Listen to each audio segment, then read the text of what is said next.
Բարև ձեզ Սարվա թեման է իմ այսօրվա հյուրը անվտանգային քաղաքականության հետազոտական կենտրոնի փորձագետ Ռոբերտ Ղևոնդյանն է, բարև ձեզ։ Բարև ձեզ։ Պարոն Ղևոնդյան, երեք Հայաստանի ներքաղաքական դաշտը կարելի է ասել էլեկտրահարվեց հայտնի Սամվել Կարապետյանի հետ կապված դեպքերը ռուսաստանցի օլիգարխի,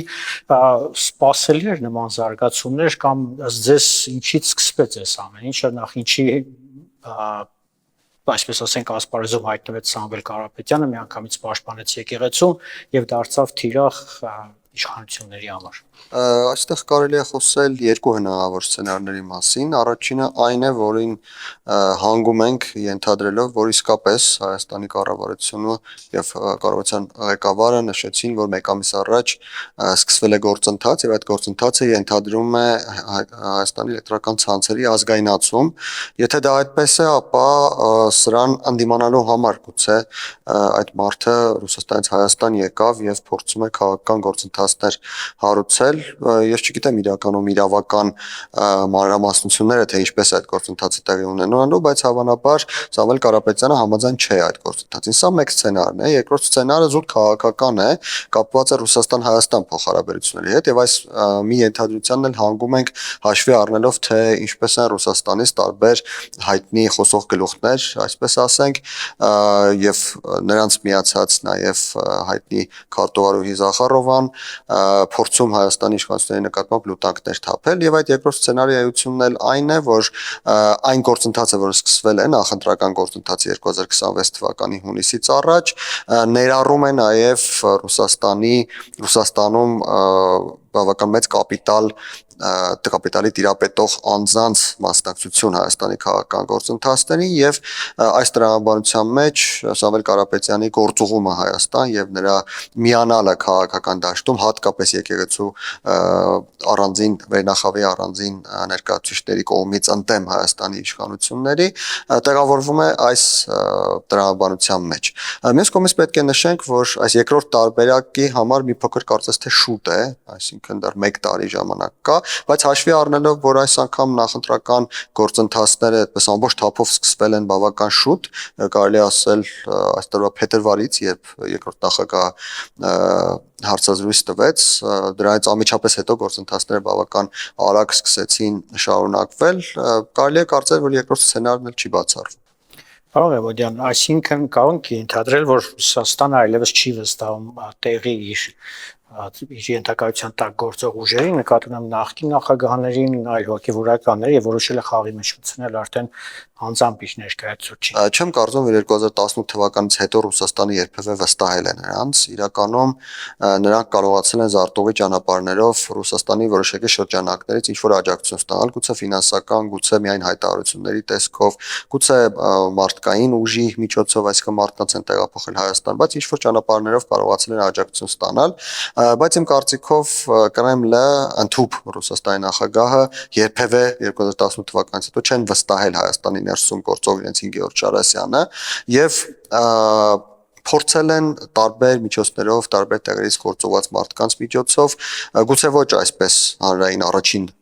ուրեմն ճակատից, բայց տարբեր ձևերով փորձել են ազդեցություն ունենալ Հայաստանի քաղաքական դաշտում տեղի ունեցող գործընթացների վրա։ Այս պահին կարծում եմ Ռուսաստանում գնահատում են, հատկապես որ նոր մարդ են նշանակել, չէ, Հայաստանի հարցերով զբաղվելու համար, Կիրենկոյի մասին եմ խոսում, հավանաբար վերլուծել են եւ գտնում են, որ իրավիճակը այնպիսին է, որ իրենց ազդեցությունը մեծ չէ, այսինքն ինչ-որ բան փոխել չեն կարողանալու եւ փորձում են, այսպես ասած, շուռ տալ խաղատախտակը, փորձում են ներմուծել նոր դեմքեր, նոր մոտեցումներ։ Ես չեմ բացառում, որ գուցե հնարավոր լինի Ռուբեն Վարդանյանին Հայաստան բերել եւ նրան որպես դերակատար օգտագործել Հայաստանի քաղաքական դաշտում խաղատախտակը շուռ տալու գործընթացում։ Իհարկե շատ լավ կլինի, եթե Ռուբեն Վարդանյանին կարողանան բերել, բայց դա հետո ինչ կլինի, դա մենք կտեսնենք։ Ընդհանուր առմամբ կարելի է ասել, որ Ռուսաստանում կարծես թե իրավիճակի մասին սկսել են գլխի ընկնել, որովհետև մինչև վերջերս Ռուսաստանը խաղում էր արդեն երևի 3-4 տարի առաջ վերջացած խաղի կանոններով։ Ռուսաստանը կարծում էր, թե նա ունի նույն ազդեցությունը, նույն հնարավորությունները, նույն ռեսուրսները Հայաստանում, նույնիսկ դրսից ազդեցության, Ռուսաստանից ազդեցության միջոցով, ինչ ունեցել է մինչև 2020, նույնիսկ մինչև 2022 թվականի սեպտեմբերի իրադարձությունները։ Այս պահին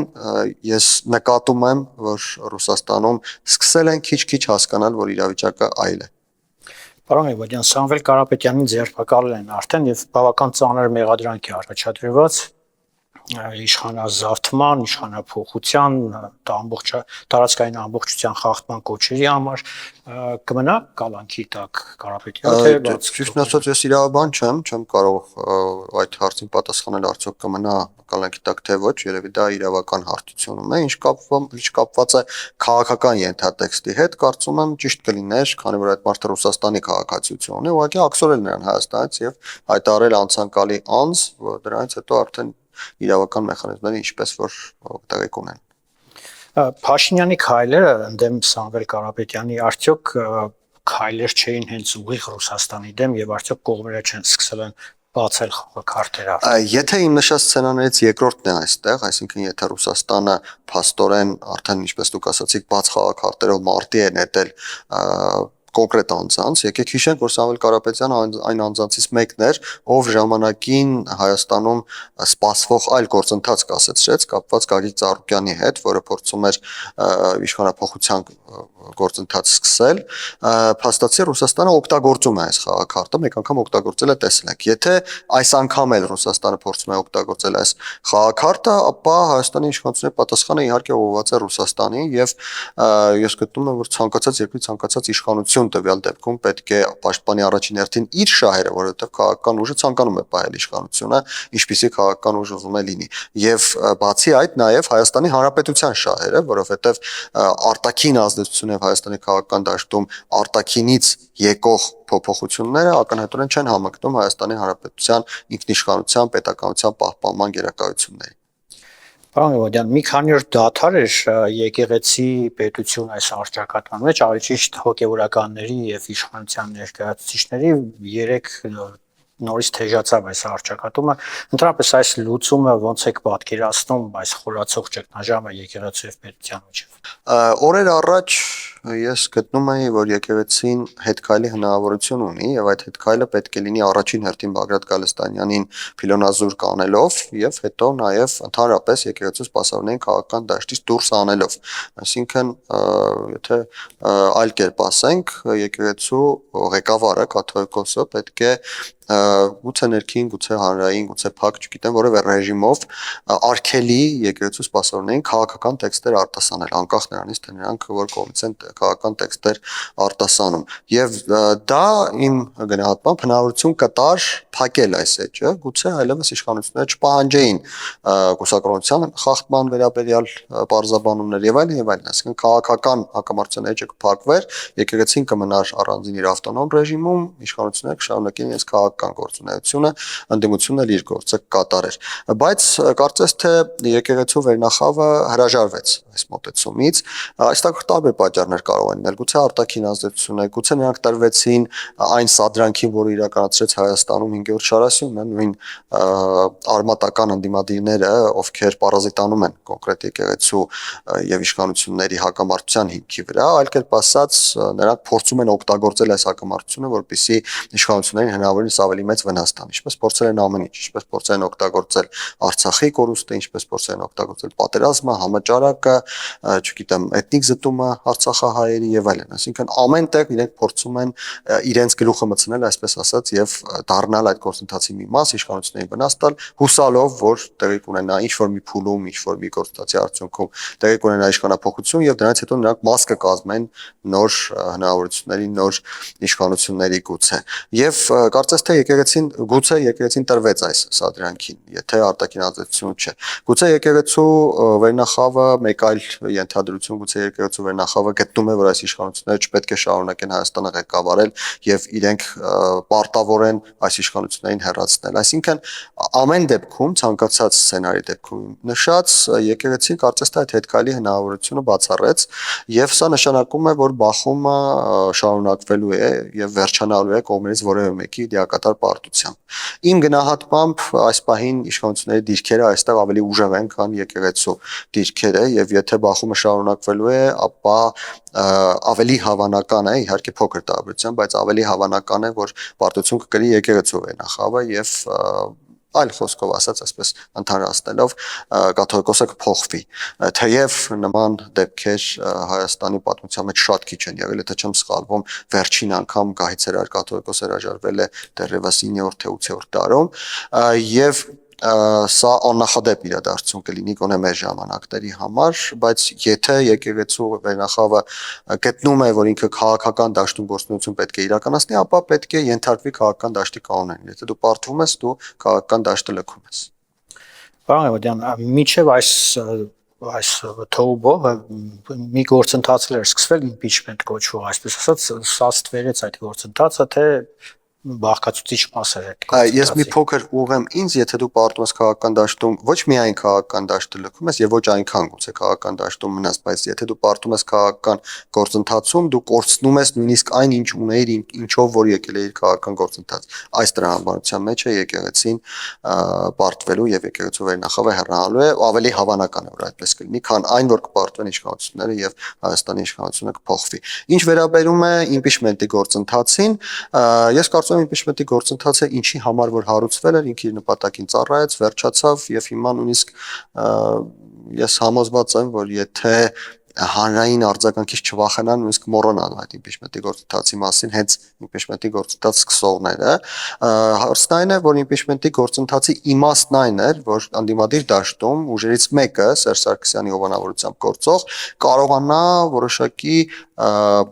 քաղաքական կապիտալ խլել ուժերից մյուսից, Ռոբերտ Քոչարյանի ղեկավարությամբ գործող ուժից, կարծես թե Սերժ Սարգսյանի թիմը հասցրեց ավելի շուտ առաջադրել այնպիսի տեխնացու, որը իրենց դաշտում հեղինակություն ունի, որովհետև Դավիթ Համբարձումյանը մարդ է, ում եւ Քոչարյանի հետևորդները եւ Սերժ Սարգսյանի հետևորդները որոշակիորեն հարգանքով են վերաբերվում եւ քաղաքական առումով նա արատավորված չէ, ինչպես օրինակ Արմեն Աշոտյանը, Էդուարդ Շարմազանովը եւ այլն։ Եվ այստեղ Սերժ Սարգսյանի թիմը հասցրեց առաջ ընկնել Ռոբերտ Քոչարյանի թիմից։ Ռոբերտ Քոչարյանի թիմը կարծես թե փորձում էր ինչ-որ մի պահ ձևավորել ընդհանուր մոտեցում, որ Լևոն Քոչարյանը կարող է լինել այդ impeachment-ի գործընթացում առաջադրվող տեխնացու եւ այլն, բայց այս հարցը կիսատ թողեցին, այս մոտեցումը կիսատ թողեցին, հավանաբար հաշվարկներն այն էին, որ Լևոն Քոչարյանը դեռևս այդքան չի հասունացել, որպեսզի իր դեմքով կարողանա հավաքագրել այդ անդիմադիր ձայները, առավել եւս որ Լևոն Քոչարյանի հետ կապված մենք տեսանք, որ ազգային ժողովում գործընթացներ տեղի ունեցան, որից հետո նա որոշակի էթիկայի հետ կապված խնդիրներ սկսեց ունենալ եւ սա նշանակում էր, որ այդ դաշտում այդ հարաբերությունների արդյունքում Լևոն Քոչարյանի տեխնացությունը կարող է միանշանակ չընդունվել։ Եվ այստեղ Սերժ Սարգսյանի թիմը հասավ հաջողության, նա կարողացավ Ռոբերտ Քոչարյանի թիմից որոշակի քաղաքական կապիտալ խլել ընտրությունների նախորդ տարում։ Ես նորից պիտի նշեմ, որ բավական շուտ է սկսվել այս ակտիվ գործընթացը այս անգամ, նախորդ անգամները այսպես չէր եղել։ Եվ դրանից հետո տեղ ունեցող բոլոր գործընթացները, ստորագրություններ, մեկը մեկին խնդրել, մյուսը մերժել եւ այլն, ինչ որ մենք տեսնում ենք, դրանք ընդամենը իներցիոն գործընթացներ են, որոնց նպատակն այն է, որ իրենց հետևորդների մոտ ծառուծանակի առարկա չդառնան, ընդամենը այսքանը։ Եթե ինչպես ասացի սկզբում, եթե հնարավոր լինի ընդհանրապես դա դնել մի կողմ եւ մոռանալ դրա մասին, դրանից ուրախ կլինեն եւ Սերժ Սարգսյանի թիմում եւ Ռոբերտ Քոչարյանի թիմում, ես կարծում եմ անձամբ Դավիթ Համբարձումյանը շատ ուրախ կլինի, որ դրա մասին մոռացվի։ Պարոն Էվոդյան, ակտիվ է ոչ միայն Հայաստանի ներսում, այլև նկատվում նաև արտաքին քաղաքականության ոլորտում է ակտիվ, հայտնի դարձավ պաշտոնապես, որ Փաշինյանը ամսի 20-ին, եթե չեմ սխալվում, մեկնելու է Անկարա Էրդողանի հրավերով, սա ինչ որ առումով կարող է նաև պատմական կամ հանդիպում համարել, ինչ են քննարկելու, ինչ կարող են քննարկել ըստ ձեզ Էրդողանն ու Փաշինյանը եւ ինչ կարող է լինել այդ քննարկումից, այդ հանդիպումից հետո։ Սա իսկապես պատմական հանդիպում է, եթե ես չեմ սխալվում, սա պաշտոնական այց է, իսկ պաշտոնական այց երբևէ Հայաստանի որևէ ղեկավար Թուրքիա չի կատարել, աշխատանքային այցեր են եղել, պաշտոնական այց երբևէ չի եղել, պաշտոնական այցը ենթադրում է որոշակի գործողություններ, որոշակի արողակարգային, ուրեմն հանդիպումներ եւ այլն, տեսնենք թե ինչպիսին կլինեն դրանք եւ ինչպիսի արդյունքներ կգրանցվեն։ Հայաստանը եւ Թուրքիան պետություններ են, որոնք ունեն չ կարգավորվող խնդիրներ, որոնք հնարավոր չէ այս պահին կարգավորել, նույնիսկ եթե շատ մեծ ցանկություն լինի Հայաստանի եւ Թուրքիայի ղեկավարների միջև, բայց հուսանք, որ Հայաստանը եւ Թուրքիան ունեն նաեւ կամք այդ խնդիրները այս պահին մի կողմ դնելու եւ խոսելու այն կետերի վերաբերյալ, որոնք ընդհանուր շահերին են վերաբերվում։ Իսկ Հայաստանը եւ Թուրքիան ունեն ընդհանուր շահեր։ Նույնիսկ ես նշեմ, որ կա իրավիճակ, որտեղ Հայաստանում եւ Թուրքիան ունեն ընդհանուր շահ, որը չի համընկնում Ադրբեջանի շահի հետ, դա Հայաստանի հյուսիսով անցնող տարանցիկ ճանապարհն է Ասիայից դեպի Եվրոպա։ Մենք գիտենք, որ գոնե այս պահին Ասիա եւ Եվրոպայի օդային կապող միակ ճանապարհը անցնում է մեր տարածաշրջանով։ Իհարկե Հայաստանի հյուսիսով անցնող ենթադրվող երկաթուղային կամ ավտոմոբիլային ճանապարհը իդեալական կլինի եւ Հայաստանի Հանրապետության համար եւ Թուրքիայի համար։ Նախ այն ամենակարճ ճանապարհն է, հետո այդ ճանապարհի ենթակառուցվածքների ճնշող մեծամասնությունը գոյություն ունի, շատ փոքր աշխատանք է պետք ամբողջացնելու համար։ Հետո այդ ճանապարհը, որը եթե կառուցվի, եթե գործի, շատ հեռու է լինելու եւ Իրանի սահմանից եւ Ռուսաստանի սահմանից, այսինքն անվտանգության հետ կապված խնդիրները բավական հեշտ է լինելու լուծել։ Մի խոսքով, այստեղ կա մեկ հարց, որը Հայաստանի եւ Թուրքիայի շահերով համընկնում է, իսկ Ադրբեջանի շահերին չի համընկնում, որովհետեւ Ադրբեջանը ցանկանում է ունենալ մուտք Նախիջևանի, իսկ այս դեպքում Նախիջևանը մնում է մի կողմի վրա, այսինքն դուրս է գալիս այս տրամաբանությունից։ Կան այլ հարցեր եւս, որտեղ Հայաստանի եւ Թուրքիայի շահերը համընկնում են եւ եթե Հայաստանը եւ Թուրքիան կարողանան, ինչպես ասացի, կամք դրսևորել, ապա այդ համընկնող շահերի ուղղությամբ կփորձեն երկխոսություն ծավալել, համագործակցություն ծավալել եւ թույլ չտալ, որպեսզի երրորդ կողմեր կան մտնեն եւ մեզ սովորեցնեն, թե ինչպես մեկը մյուսի հետ համագործակցել։ Իհարկե դա չի նշանակում, որ Հայաստանը եւ Թուրքիան դառնալու են բարեկամներ, ես չեմ պատկերացնում, որ գոնե մեր սերնդի կամ հաջորդ սերնդի կյանքի ընթացքում այդպիսի բան հնարավոր է, ինչպես ասացի, կան խնդիրներ, որոնք լուծելի չեն այս պահին, բայց համագործակցել ոչ բարեկամ պետության հետ Հայաստանը պարտավոր է հենց իր անվտանգությունը ապահովելու նկատառումներով։ Եվ այս համատեքստում Հայաստանի վարչապետի այցը Թուրքիա իսկապես պատմական է, բայց արդյունքների վերլուծությունից հետո նոր կարելի է ասել, թե այդ պատմական այցելությունը մեզ համար հնարավոր ներուժի ամենաբարձր մակարդակով դրական եղավ, թե չկարողացանք իրացնել։ Հնարավոր է, որ Ադրբեջանի հետ խաղաղության համաձայնագրի ստորագրման նաև այդ առումով ինչ-որ համաձայնություն բերի Փաշինյանը Հայաստան։ Ես չեմ կարծում, որ դա բերելու համար Փաշինյանը պետք է մեկնի Անկարա, որովհետև այդ համաձայնությունը Անկարայում չէ։ Այդ համաձայնությունը առաջին հերթին Բաքվում է, հետո նաև Մոսկվայում է։ Հետո նոր գուցե երրորդ հերթին Անկարայում ինչ-որ մաս կա դրա, բայց Փաշինյանի այցելությունը Անկարա ես շատ քիչ հավանական եմ համարում, որ կուղեկցվի Ադրբեջանի հետ համաձայնություններում ինչ-որ առաջընթացով։ Թուրքիայի ազդեցությունը կարող է այստեղ նշանակություն ունենալ, բայց ոչ վճռական։ Որոշակի նշանակություն կարող է ունենալ։ Իրանի ու Իսրայելի պատերազմը գնալով խորանում է, նույնիսկ մտավախություն կա, որ կարող են լայնվել ավելի ամբողջ տարածաշրջանը, ընդգրկի ինչ մարտահրավերներ կարող են կանգնել մեր առաջ այս պատերազմից։ Ես ճիշտ ասած չեմ տեսնում տարածաշրջանը ընդգրկելու ներուժ, այո, Իրանի եւ Իսրայելի պատերազմը ըստ ամենայնի ձգձգվելու է, եւ ես ինքս մերձավոր արևելքի մասնագետ չեմ, բայց մասնագետները նշում են եւ ես էլ որպես քաղաքագետ համաձայն եմ իրենց հետ, որ այս մեկ դեպքում այս անգամ Իսրայելի եւ Իրանի փոխադարձ հարվածները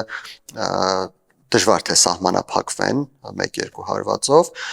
ինչը խնդրահարույց է մեզ համար առաջին հերթին փակ ճանապարհների պատճառով, հետո նաև այն պատճառով, որ գուցե Իրանից ինչ-որ մի փուլում սկսեն բավական շատ փախստականներ գալ Հայաստան եւ դա գլխացավանք դառնա Հայաստանի Հանրապետության համար, բացի այդ Իրանը մեր հարևանն է եւ ունի որոշակի հավասարակշռող նշանակություն տարածաշրջանային գործընթացներում եւ Իրանի թուլացումը կարող է բերել այդ հավասարակշռության խախտման, ինչը հղի անվտանգային խնդիրներով Հայաստանի Հանրապետության համար։ Մյուս կողմից այստեղ կան նաև հնարավորություններ, որոնցից Հայաստանը պետք է օգտվի, այդ հնարավորություններից մեկը արևմուտքի հետ սեփական մոտեցումները ճշգրտելն է, այս հակամարտությունում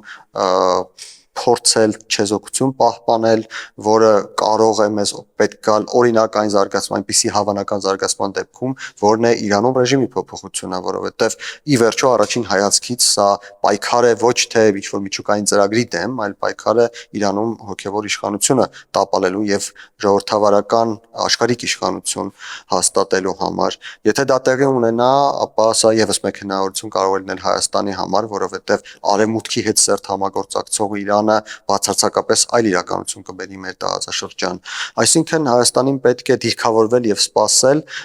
Ես ցավով եմ նշում, որ Հայաստանի արտաքին գործերի նախարարությունը արդեն մեկ սխալ գործել է եւ այդ սխալը շտապելն ու Իսրայելին քննադատելն էր, մեղադրելն էր։ Իհարկե Իսրայելը մեր բարեկամ երկիր չէ, մենք գիտենք թե ինչ նշանակություն է ունեցել թե պատերազմում, թե Ադրբեջանի հետագա գործողություններում, բայց նորից նշեմ, որ սա Իսրայելի եւ Իրանի պայքարը չէ, սա արևմուտքի պայքարն է Իրանում իրավիճակ փոխելու համար եւ քննադատելով Իսրայելին փաստացի Հայաստանի արտաքին գործերի նախարարությունը որոշակիորեն նաեւ նկատի է ունեցել արևմուտքին, ինչը չեմ կարծում, որ դրական մոտեցում է Հայաստան-արևմուտք հարաբերությունների ներկա պայմաններում։ Շնորհակալություն։ Սարվա թեման էր զրուցակիցս անվտանգային քաղաքականության հետազոտական կենտրոնի փորձագետ Ռոբերտ Ղևոնդյանն էր, կհանդիպենք առայժմ։